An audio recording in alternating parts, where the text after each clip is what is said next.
Je n'en ai toujours pas parlé sur la chaîne, pourtant un 4e film pour Captain America verra bel et bien le jour dans le MCU. Et plus tôt que vous ne le pensez. Et comment dire, un film Captain America 4, c'est l'occasion de traiter de plein de choses, avec entre autres le retour de Steve, mais pas que. Ce sera même l'occasion de tout expliquer et d'exploiter certains éléments mis en place dans la phase 4 et dont on ne connaît pas encore la vraie utilité. D'où les quelques infos autour de l'arrivée de l'adamantium dans ce film, pour directement le connecter avec la fin de film Eternals. En bref, un gros film qui pourrait faire ce qu'un gros film Marvel fait, tout lié pour proposer une intrigue qui fait avancer l'entièreté du MCU. Sortez vos costumes de super-héros, installez-vous confortablement et explosez le pouce bleu avec le gant de l'infini. Je suis HeroesFR. Aujourd'hui, tel Doctor Strange, on explore les possibilités autour de Captain America 4. Bon visionnage.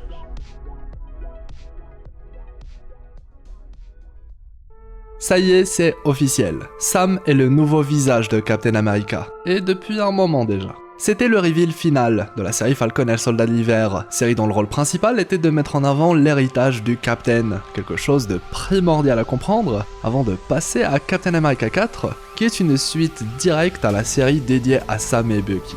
L'héritage d'un costume de héros, symbolisé ici par le bouclier du Captain transmis d'une génération à une autre, incarne un défi assez singulier, une épreuve de taille que peu de personnes sont capables d'affronter.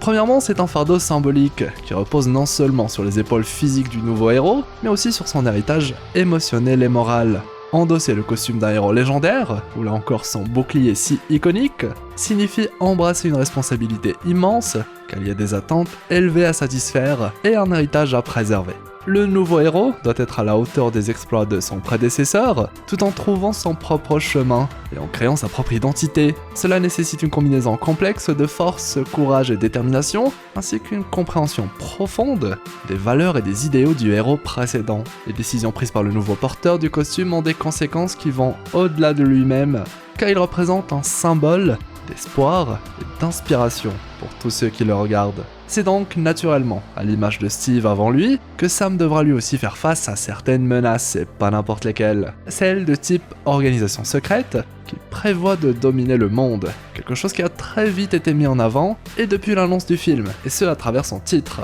Captain America New World Order. Et là, ça va nous permettre de creuser directement, dans l'ADN, l'essence même de ce qu'est un film Captain America. Voyez, il se trouve que les films du Captain suivent un pattern qui revient à chaque fois. Steve se confronte toujours à des menaces inspirées de théories du complot.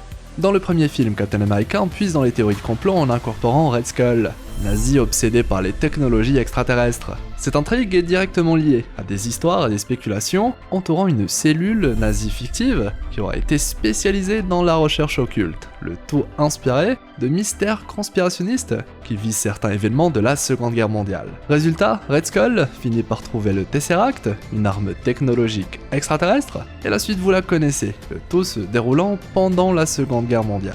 Puis arrive le deuxième film, et sans surprise, lui aussi, explore également le thème des conspirations, mais cette fois en mettant en scène des soldats russes augmentés. Cette fois, l'intrigue du film se déroule dans un contexte contemporain, où Captain America découvre qu'une organisation secrète russe a développé un programme visant à créer des soldats surpuissants et améliorés. Là encore, les conspirations entourant ces soldats russes augmentés sont liées aux théories du complot qui suggèrent l'existence de programmes secrets de manipulation génétique et de renforcement militaire. Ces théories évoquent souvent des expériences clandestines menées par des gouvernements ou des organisations obscures dans le but de créer une armée surhumaine ultime. Bon, vous commencez à voir où je vais en venir. Là encore, avec un nouveau film Captain America, on va retomber dans le même pattern, avec cette fois l'une des théories du complot les plus connues au monde, celle d'un nouvel ordre mondial. Entre-temps, le titre du film, lui, a changé, ça vient de tomber. Le nouveau titre du film est Brave New World. Et on peut comprendre pourquoi un tel changement a vu le jour, mais dans tous les cas, il sera question d'un organisme qui souhaite dominer le monde. Et ce sera Sam d'y faire face, lui et son équipe. Maintenant, est-ce que je pense que Steve Rogers aura son rôle à jouer dans le film ? Bien évidemment que oui, enfin c'est ma vision des choses. Déjà, Steve Rogers est toujours vivant, on le voit à la fin d'Avengers Endgame, vieux mais toujours vivant. Et même plus tard, dans la série Falcon et le Soldat de l'Hiver, certaines blagues entourent ce que Steve est devenu. Sam ne le cherche pas directement, mais on sent sa curiosité. C'est même devenu un mème, puisqu'à un moment on nous dit que Steve est sur la Lune, d'après certaines sources. Sauf que l'humour cache souvent de grandes vérités, surtout lorsqu'on sait que des organismes comme le SHIELD, le SWORD ou encore Saber, qu'on découvre dans le trailer de The Marvels, existent. Et oui, il est question de veiller sur la sécurité du monde depuis l'extérieur. Ainsi, une base militaire secrète sur la Lune, c'est pas vraiment la partie la plus folle de toute cette histoire, surtout si, car oui, tout pourrait être lié, surtout si là encore ça renvoie à des théories du complot. Et oui, les théories du complot entourant la face cachée de la Lune suggèrent que des structures artificielles, des bases extraterrestres, se trouvent sur cette partie inexplorée de notre satellite. Certains affirment également que des informations cruciales sont délibérément dissimulées par les gouvernements pour maintenir ces découvertes secrètes. En somme, une autre source d'inspiration qui coïncide avec tout ce qu'on a expliqué. Est-ce qu'on serait pas, là encore, entièrement dans le thème? Ah, je ne sais pas vous, mais tout au long de mon analyse, j'ai trouvé que le tout suivait une logique assez précise. En tout cas, Steve caché sur la Lune, pourquoi pas, mais le retour de Steve pour moi c'est une certitude, ne serait-ce que via une scène post-crédit ou une apparition à un moment du film où tout semble perdu pour Sam. Maintenant, ce retour, eh bien, il pourrait se faire de manière bien différente que celle à laquelle on pourrait penser. Car si Steve est encore vivant, il pourrait apparaître comme l'un de ceux qui font face dans l'ombre, la montée en puissance de ceux qui souhaitent dominer le monde.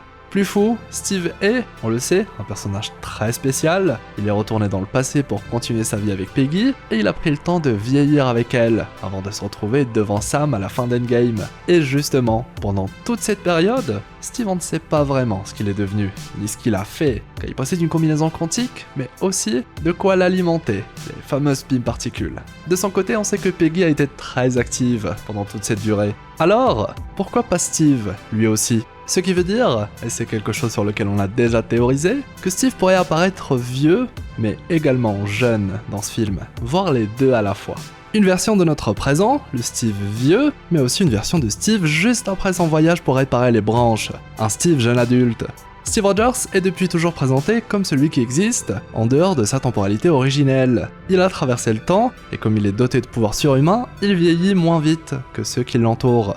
C'est pour cette raison qu'il est toujours en vie. Et une vie aussi longue, forcément qu'elle cache beaucoup de mystères. Une partie du film Captain America 4 pourrait alors décider de nous en conter une partie. Ainsi, pour celui qui a toujours existé en double, le voir là encore apparaître dans ces deux versions, ce n'est pas quelque chose d'incohérent, même si l'idée reste très folle à première vue. Qui sait, il s'agit peut-être seulement de fantasmes de fans. Maintenant, une chose est sûre, le MCU nous a précisé que Steve était toujours en vie, et ça c'est une information qui sera tôt ou tard utilisée. En parlant d'éléments présentés par le MCU et qui n'ont pas encore été utilisés, comment ne pas évoquer le corps du Céleste mort qui se trouve dans l'océan depuis un bon moment maintenant? Eh bien, figurez-vous qu'on aura enfin des explications et surtout des conséquences autour de tout ça. C'est du moins ce que certains insiders ont expliqué, des news ou rumeurs qui font parler depuis un bon moment maintenant. Encore mieux, plusieurs organismes vont essayer de s'accaparer le corps du Céleste mort, car il se trouve qu'il abrite un matériau très spécial, de l'adamantium, une aubaine dans un monde où il est presque impossible de mettre la main sur le vibranium, là où ce nouveau métal tout aussi puissant et résistant est quant à lui possible d'accès.